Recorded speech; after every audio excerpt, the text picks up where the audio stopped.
Atenção! Começa agora uma teleaula de História do Ensino Fundamental. Você vai assistir a teleaula de número 15. Bons estudos!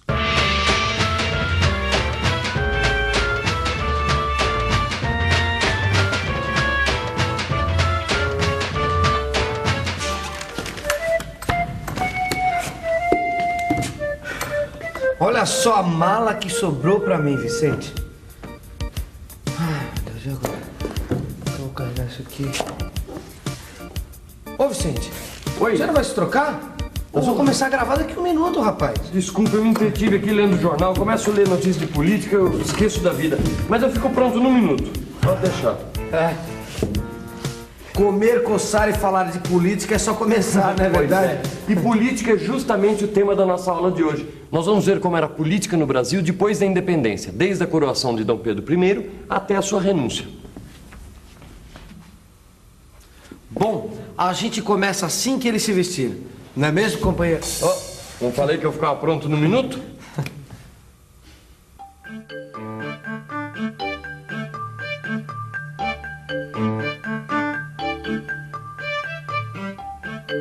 Olha quem está de volta! Há quanto tempo, nosso ilustre viajante?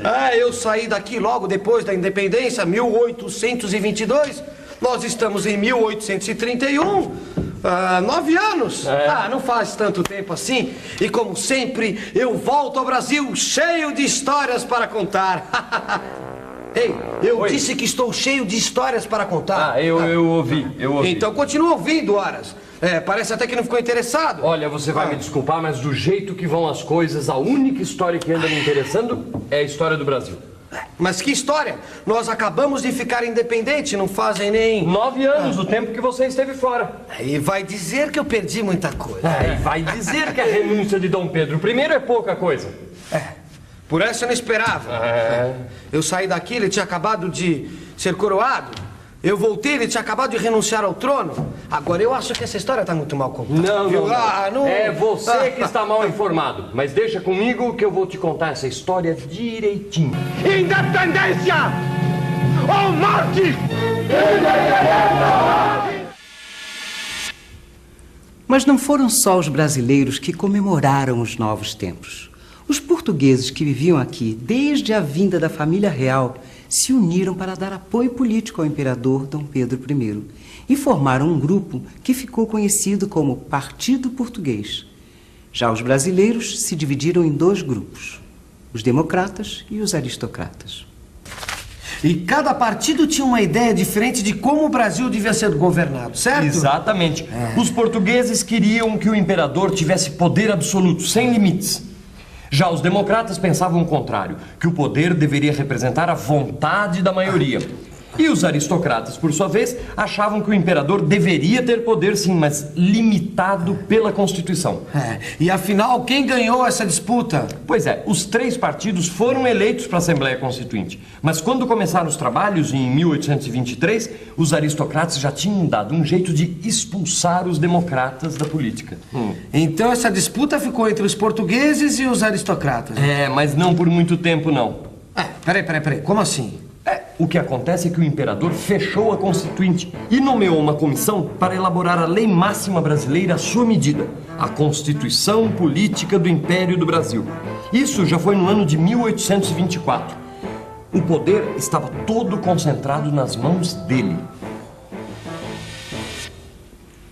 Vocês já imaginaram a briga que Dom Pedro I comprou?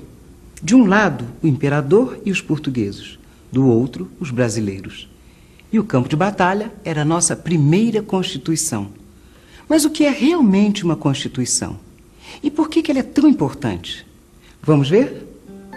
Seu Gustavo, o senhor precisa entender que a gente não pode mudar as cores da encomenda de uma hora para outra. Tá tudo pronto aqui, tudo, tá tudo...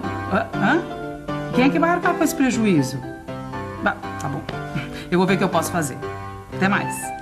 Cidinha, seu Gustavo quer que a gente faça os uniformes tudo de novo. E ele pode mandar assim, sem mais nem menos? sei lá, né? Ele também é nosso sócio, entrou com a maior parte do dinheiro. Ah, não, vou resolver isso já já. Procura aí o contrato social. Ah, boa ideia. Foi pra isso mesmo que nós fizemos um contrato. Pra ver quem é que tem poder dentro da confecção. E ao mesmo tempo para limitar esse poder. A confecção não pode depender da vontade absoluta do seu Gustavo. Não é porque ele deu a maior parte da grana que ele vai se sentir o dono.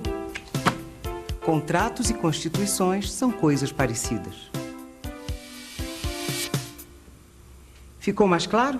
Contratos e constituições existem para definir quem tem o poder, seja o imperador, o presidente, o Congresso, etc. E, ao mesmo tempo, para limitar esse poder. Aqui no Brasil, nós passamos pela elaboração de uma Constituição em 1988. Você se lembra da briga dos constituintes? Durante esta Constituinte, surgiram muitas divergências entre os deputados. Isso aconteceu porque eles defendiam diferentes ideias sobre a organização do país. Um exemplo foi a discussão sobre o direito de voto dos analfabetos, que foi contemplado no texto final.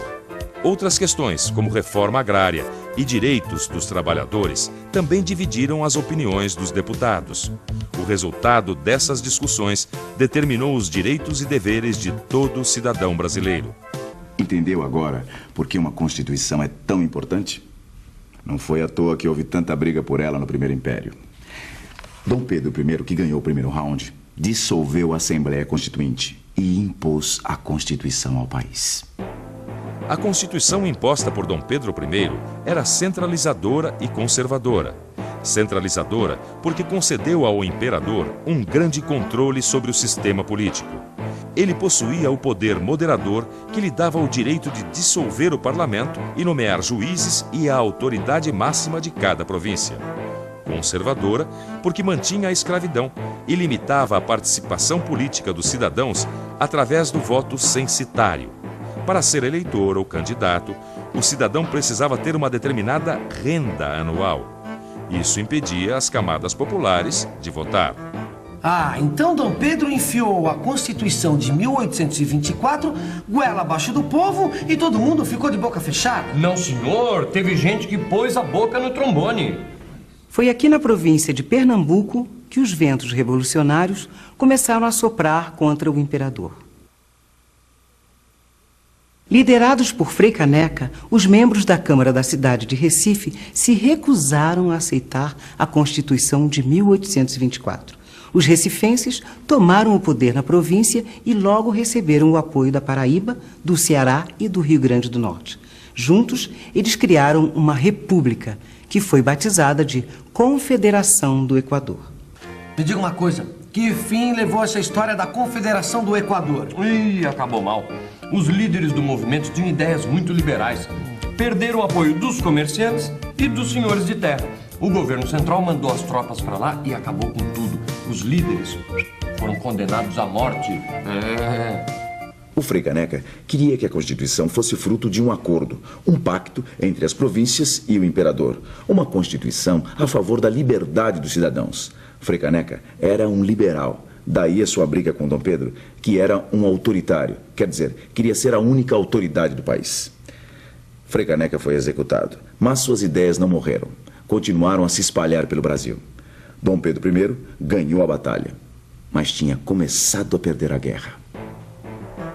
A Câmara dos Deputados foi reaberta e, junto com ela, a oposição ao imperador. O medo de uma possível reunificação com Portugal voltou a ser o assunto do dia na imprensa, que não economizava críticas a Dom Pedro. O tempo fechou ainda mais com a turbulência das revoluções europeias. Elas acabaram com o absolutismo em países importantes como a França. Não era mais possível justificar as atitudes autoritárias do nosso imperador. O clima político piorou ainda mais no Brasil com a pressão de uma crise econômica provocada por problemas na agricultura de exportação. Pois é, no meio desse tumulto todo, Dom Pedro se envolveu na sucessão do trono português. Queria que a sua filha fosse a escolhida para herdar a coroa. Acontece que os brasileiros, a gente já sabe, queriam distância de Portugal. A atitude do imperador caiu como uma bomba em diversos setores brasileiros. E eles acabaram se unindo para combater Dom Pedro. O jogo político chega a um ponto crítico com o assassinato do jornalista Líbero Badaró, que fazia oposição ao governo. A agitação política chega às ruas. Aumenta o conflito entre os portugueses partidários do imperador e os brasileiros unidos na oposição. Dom Pedro ainda tentou fazer diversas jogadas políticas, mas a coisa só piorava. Havia boatos de que ele fecharia outra vez a Câmara, ficando livre para governar de maneira ditatorial. A reação foi quase imediata. Setores populares foram às ruas para protestar contra a nova medida do imperador. Deixa os comentários para depois e termina a história primeiro. Como acabou? Acabou como você já sabe. O imperador renunciou ao trono em nome de seu filho, Dom Pedro de Alcântara. Foi assim que acabou. E atenção, se liga aí que é hora da revisão. Logo depois da independência, o Brasil se dividiu em dois partidos. O Partido Português, que apoiava Dom Pedro I, e o Partido Brasileiro. Esses partidos formavam a Assembleia Constituinte. Dom Pedro I fechou a Constituinte e nomeou uma comissão para fazer a Constituição à sua maneira. Ele queria todo o poder para si. O autoritarismo de Dom Pedro não foi aceito. Revoltosos, liderados pelo Frei Caneca, criaram a Confederação do Equador. O fim do absolutismo na Europa, as ideias liberais difundidas por Frei Caneca, uma série de crises econômicas, mais o envolvimento do imperador na sucessão do trono de Portugal, terminou por tornar insustentável a posição de Dom Pedro no Brasil. Assim, ele renunciou ao trono em nome de seu filho, Dom Pedro de Alcântara.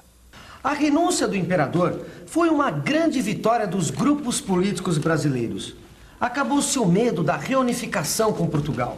Era hora de recomeçar a construção do Estado de acordo com os interesses brasileiros. Bom, e agora que você conhece um pouco melhor esse período da nossa história, diz aqui pra gente, quem era cidadão no Império do Brasil? Não precisa responder agora.